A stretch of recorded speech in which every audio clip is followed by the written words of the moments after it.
ಅಕ್ಕಿ ಸರಿ ಒಳ್ಳೆ ತೆಳ್ಳಗೆ ಹಾಲು ಥರ ಈ ಥರ ಇದ್ದರೆ ಮಗು ಖಂಡಿತ ಇಷ್ಟಪಟ್ಟು ತಿನ್ನುತ್ತೆ. ಮಗು ವೆಯ್ಟ್ ಅನ್ನೋದು ತುಂಬಾ ಚೆನ್ನಾಗಿ ಗೇನ್ ಆಗುತ್ತೆ. ಮಗು ಚಬ್ಬಿ ಚಬ್ಬಿಯಾಗಿ ಮುದ್ದಾಗಿ ಕಾಣುತ್ತೆ. ಸ್ನೇಹಿತರೆ ನಮಸ್ಕಾರ ಎಲ್ರಿಗೂ. ನೀವು ನೋಡ್ತಾ ಇದ್ದೀರಾ ಸಿಂಪಲ್ ಗೃಹಿಣಿ ಇಂದು.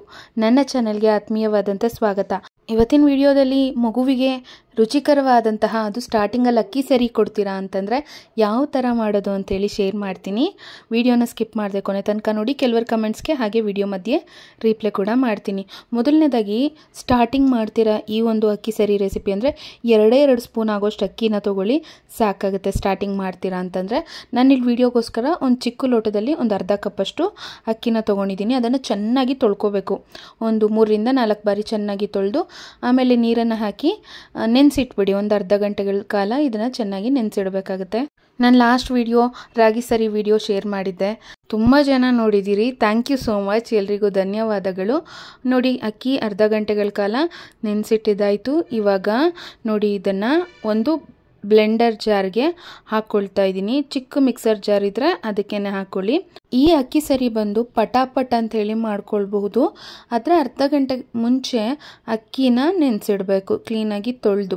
ನೋಡಿ ಇವಾಗ ನೆನೆಸಿಟ್ಕೊಂಡಿರೋಂಥ ಅಕ್ಕಿನ ಈ ರೀತಿ ಬ್ಲೆಂಡರ್ ಜಾರ್ಗೆ ಹಾಕ್ಕೊಂಡು ಇವಾಗ ಇದನ್ನು ನಾನು ನುಣ್ಣಗೆ ರುಬ್ಕೊಳ್ತಾ ಇದ್ದೀನಿ. ಇನ್ಸ್ಟೆಂಟಾಗಿ ಮಾಡೋವಂಥ ಅಕ್ಕಿ ಸರಿ ಇದು. ನಾನು ಈಗಾಗಲೇ ಅಕ್ಕಿ ಸರಿನ ಇನ್ನೊಂದು ವಿಧಾನದಲ್ಲಿ ಪೌಡರ್ನ ಮಾಡಿ ಯಾವ ಥರ ಮಾಡೋದು ಅಂತೇಳಿ ಕೂಡ ವಿಡಿಯೋ ಹಾಕಿದ್ದೀನಿ. ಆ ವಿಡಿಯೋನ ಎಂಡ್ ಸ್ಕ್ರೀನಲ್ಲಿ ಕೊಡ್ತೀನಿ ಅಥವಾ ಐ ಕಾರ್ಡಲ್ಲಿ ಕೊಟ್ಟಿರ್ತೀನಿ, ಸೊ ತಪ್ಪದೆ ನೋಡಿ. ವೀವರ್ ಒಬ್ಬರು ಕಮೆಂಟ್ ಮಾಡಿದರು, ರಾಗಿ ಸರಿಗೆ ಹೊಸ ರಾಗಿ ಬಳಸಬೇಕಾ ಹಳೆ ರಾಗಿ ಬಳಸಬೇಕಾ ಅಂತೇಳಿ. ಯಾವ ರಾಗಿನಾದರೂ ಬಳಸಿ, ಆದರೆ ಕ್ಲೀನಾಗಿರಲಿ ರಾಗಿ ಅಂತನ್ನೋದು. ಚೆನ್ನಾಗಿ ತೊಳೆದು ಕ್ಲೀನ್ ಮಾಡಿ ಬಳಸಬಹುದು. ರಾಗಿ ಜೊತೆಗೆ ಬೇರೆ ಬೇರೆ ಧಾನ್ಯಗಳನ್ನ ಹಾಕ್ಬೋದು 6 ತಿಂಗಳು ಮಗುಗೆ ಅಂತ ಕೇಳಿದ್ದೀರಾ. ಖಂಡಿತ ಹಾಕ್ಬೋದು, ಆದರೆ ಸ್ಟಾರ್ಟಿಂಗಲ್ಲಿ ಸಪ್ರೇಟಾಗಿ ನಾವು ಧಾನ್ಯಗಳ ಸರಿನ ಮಾಡಿ ಕೊಟ್ರೇ ಒಳ್ಳೆಯದು. ಇಂಡಿವಿಜುವಲ್ ಆಗಿ ಇಂಟ್ರೊಡ್ಯೂಸ್ ಮಾಡಬೇಕಾಗತ್ತೆ. ನಂತರ ನೀವು ಕಾಳನ್ನೆಲ್ಲ ಹಾಕಿ ಮಾಡ್ಕೋಬಹುದು. ಸ್ಟಾರ್ಟಿಂಗಲ್ಲಿ ಸಿಂಗಲ್ ಆಗಿ ಇಂಟ್ರೊಡ್ಯೂಸ್ ಮಾಡಿದ್ರೆ ಒಳ್ಳೆಯದು. ಮಗುಗೆ ಒಂದೊಂದು ಧಾನ್ಯದ ರುಚಿ ಕೂಡ ಚೆನ್ನಾಗಿ ಸೆಟ್ ಆಗುತ್ತೆ, ದೇಹಕ್ಕೂ ಕೂಡ. ಮಗು ಕೂಡ ಚೆನ್ನಾಗಿ ಜೀರ್ಣ ಮಾಡ್ಕೊಳ್ಳುತ್ತೆ. ನೋಡಿ ಸ್ನೇಹಿತರೆ, ಇವಾಗ ಚೆನ್ನಾಗಿ ರುಬ್ಕೊಂಡಿದ್ದೀವಲ್ಲ ಅಕ್ಕಿನ ನೆನೆಸಿಟ್ಟು, ಇವಾಗ ಇದನ್ನು ನಾನು ಶೋಧಿಸ್ಕೊಳ್ತಾ ಇದ್ದೀನಿ.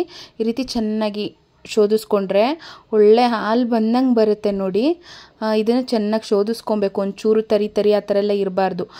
ಅಕ್ಕಿನ ನೆನೆಸಿಟ್ಟು ಅಕ್ಕಿನ ರುಬ್ಕೊಂಡ್ರೆ ಅಕ್ಕಿಯ ಸತ್ವ ಎಲ್ಲ ಈ ನೀರಿನಲ್ಲಿ ಚೆನ್ನಾಗಿ ಬಂದಿರುತ್ತಲ್ವ. ಹಾಗಾಗಿ ಅಕ್ಕಿನ ತೊಳೆದು ನೆನೆಸಿಟ್ಟಿರ್ತೀವಲ್ಲ ಆ ನೀರನ್ನೇ ಹಾಕೊಂಡು ರುಬ್ಬಿ. ಏನು ಆ ನೀರನ್ನು ಚೆಲ್ಲೋ ಅಗತ್ಯ ಇಲ್ಲ. ಆಲ್ರೆಡಿ ನಾವು ಕ್ಲೀನಾಗಿ ತೊಳೆದು ನೆನೆಸಿಟ್ಟಿರ್ತೀವಲ್ವ, ಹಾಗಾಗಿ ನೋಡಿ ಜಾರಲ್ಲೂ ಕೂಡ ಇನ್ನೂ ಸ್ವಲ್ಪ ಹಾಗೆ ಇದೆ ಅಕ್ಕಿ ತರಿದು ಮಿಶ್ರಣ ಎಲ್ಲ. ಇವಾಗ ಒಂಚೂರು ನೀರನ್ನು ಹಾಕಿ ಮಿಶ್ರಣ ಮಾಡಿ ಅದನ್ನು ಕೂಡ ಶೋಧಿಸ್ಕೊಂಡಿದ್ದೀನಿ. ಕ್ಲೀನಾಗಿ ಶೋಧಿಸ್ಕೊಂಡಿದ್ದಾಯಿತು. ನೋಡಿ ಅಕ್ಕಿದು ತರಿ ಅಂಶ ಎಲ್ಲ ಮೇಲಿದೆ. ಇವಾಗ ಅಕ್ಕಿಯ ಸತ್ವ ಗಂಜಿ ಥರ ನೋಡಿ ಇಲ್ಲಿ ಬಂದಿದೆ. ನೆಕ್ಸ್ಟ್ ಏನು ಮಾಡಬೇಕು ಅಂತ ನೋಡೋಣ ಬನ್ನಿ. ನನ್ನ ಬೇಬಿ ಫುಡ್ ರೆಸಿಪಿ ವಿಡಿಯೋಸ್ ನಿಮ್ಗೆ ಇಷ್ಟ ಆಗ್ತಿದ್ರೆ ತಪ್ಪದೆ ಒಂದು ಲೈಕನ್ನು ಕೊಟ್ಟು ಕಮೆಂಟ್ ಮೂಲಕ ಬರೆದು ತಿಳಿಸಿ. ನೋಡಿ ಸ್ಟವನ್ನು ಹಚ್ಕೊಳ್ತಾ ಇದ್ದೀನಿ. ಪಾತ್ರೆನ ಕಾಯೋದಕ್ಕೆ ಅಂತೇಳಿ ಇಟ್ಟು ಇವಾಗ ಈಗಾಗಲೇ ನಾವೇನು ರುಬ್ಕೊಂಡು ಶೋಧಿಸ್ಕೊಂಡಿದ್ದೀವಲ್ವ ಅಕ್ಕಿಯ ಒಂದು ಮಿಶ್ರಣ ಅನ್ನೋದು, ಸೊ ಇವಾಗ ಅದನ್ನು ಪಾತ್ರೆಗೆ ಹಾಕ್ಕೊಳ್ತಾ ಇದ್ದೀನಿ. ಸ್ನೇಹಿತರೆ ಕೈ ಬಿಡ್ದಂಗೆ ಈ ರೀತಿ ಕೈ ಆಡ್ತಾ ಇರಬೇಕು. ನಿಮ್ಗೇನಾದ್ರು ಗಟ್ಟಿ ಅಂತ ಅನಿಸ್ತು ಅಂದರೆ ಒಂದು ಸ್ವಲ್ಪ ಬಿಸಿ ನೀರನ್ನು ಪಕ್ಕದಲ್ಲಿ ಕಾಯಕ್ಕೆ ಇಟ್ಕೊಂಡಿರಿ.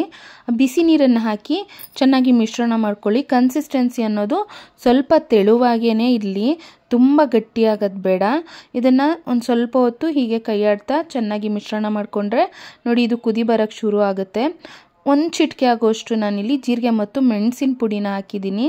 ಮಗುಗೆ ಶೀತ ಆಗೋದು ಆ ಥರ ಎಲ್ಲ ಆಗಲ್ಲ ಮತ್ತು ಚೆನ್ನಾಗಿ ಜೀರ್ಣ ಕೂಡ ಮಾಡ್ಕೊಳ್ಳುತ್ತೆ. ಈ ಪುಡಿನ ಯಾವ ಥರ ಮಾಡೋದು ಅಂತೇಳಿ ನಾನು ರಾಗಿ ಸರಿ ವಿಡಿಯೋ ಶೇರ್ ಮಾಡಿದ್ದೀನಲ್ವ, ಆ ವಿಡಿಯೋದಲ್ಲಿ ಶೇರ್ ಮಾಡಿದ್ದೀನಿ ನೋಡಿ. 1 ಚಿಟಿಕೆ ಆಗೋಷ್ಟು ಹಾಕಿದ್ದೀನಿ, ಅದಕ್ಕಿಂತ ಕಮ್ಮಿನೇ ಅಂತ ಅಂದ್ಕೊಳ್ಳಿ. ಇದನ್ನು ಚೆನ್ನಾಗಿ ನೋಡಿ ಮುಚ್ಚಳವನ್ನು ಮುಚ್ಚಿ ಕುದಿ ಬಂದಮೇಲೆ ಒಂದು ಲೋ ಫ್ಲೇಮ್ನಲ್ಲಿ ಇಟ್ಬಿಟ್ಟು 5 ನಿಮಿಷಗಳ ಕಾಲ ಬೇಯಿಸಿದ್ರೆ ಸಾಕು. ಸ್ವಲ್ಪ ಈ ರೀತಿ ನೀರಾಗೇ ಇರಲಿ ಕನ್ಸಿಸ್ಟೆನ್ಸಿ. ಸ್ಟಾರ್ಟಿಂಗ್ ಕೊಡ್ತೀರಾ ಅಂತಂದರೆ ಗಂಜಿ ಥರ ಇರಲಿ, ಅಂದರೆ ನೀರಾಗಿ ಅಂದರೆ ಫುಲ್ಲು ತೆಳುವಾಗಲ್ಲ. ಇದಾದ್ಮೇಲೆ ಇನ್ನೊಂದು ಚೂರು ಸ್ವಲ್ಪ ಮಂದ ಕನ್ಸಿಸ್ಟೆನ್ಸಿ ಬರುತ್ತೆ. ಮಕ್ಕಳಿಗೆ ಸ್ಟಾರ್ಟಿಂಗಲ್ಲಿ ನಾವು ಈ ರೀತಿ ಸರಿನೆಲ್ಲ ಕೊಡಬೇಕಾದ್ರೆ ಅವ್ರು ಜೀರ್ಣ ಮಾಡ್ಕೊಬೇಕು, ಮೋಷನ್ ಎಲ್ಲ ಗಟ್ಟಿ ಆಗಬಾರ್ದು ಅಂತಂದರೆ ಸ್ವಲ್ಪ ಕನ್ಸಿಸ್ಟೆನ್ಸಿ ಈ ಥರ ಹದವಾಗಿ ಮಾಡಿ ತಿನ್ನಿಸ್ಬೇಕಾಗುತ್ತೆ. ಗಂಟುಗಳಿಲ್ದಂಗೆ ಮಾಡ್ಕೊಳ್ಳಿ. ಅದಕ್ಕೇ ಸ್ವಲ್ಪ ನೀರಿನ ಅಂಶ ಅನ್ನೋದು ಜಾಸ್ತಿ ಹಾಕಿ ಚೆನ್ನಾಗಿ ನೀವು ಕೈ ಆಡ್ತಾ ಇದ್ರೆ ಗಂಟಾಗಲ್ಲ. ಆಮೇಲೆ ಒಂದು ಪ್ಲೇಟನ್ನು ಮುಚ್ಚಿ ಒಂದು 5 ನಿಮಿಷಗಳ ಕಾಲ ಚೆನ್ನಾಗಿ ಬೇಯಿಸ್ಬಿಟ್ರೆ ಬೇಗನೆ ಬೆಂದ್ಬಿಡುತ್ತೆ. ನೋಡಿ ಸ್ನೇಹಿತರೆ, ಅಕ್ಕಿ ಸರಿ ರೆಸಿಪಿ ಸಿದ್ಧವಾಗಿದೆ. ನೀವು ಕೂಡ ಟ್ರೈ ಮಾಡಿ. ಏನಾದರೂ ಡೌಟ್ಸ್ ಇತ್ತು ಅಂದರೆ ಕಮೆಂಟ್ಸ್ ಮಾಡಿ. ಈ ಒಂದು ವಿಡಿಯೋ ಇಷ್ಟ ಆದರೆ ಶೇರ್ ಮಾಡಿ. ಎಲ್ರಿಗೂ ಒಳ್ಳೆಯದಾಗಲಿ. Thank you all. ಧನ್ಯವಾದಗಳು.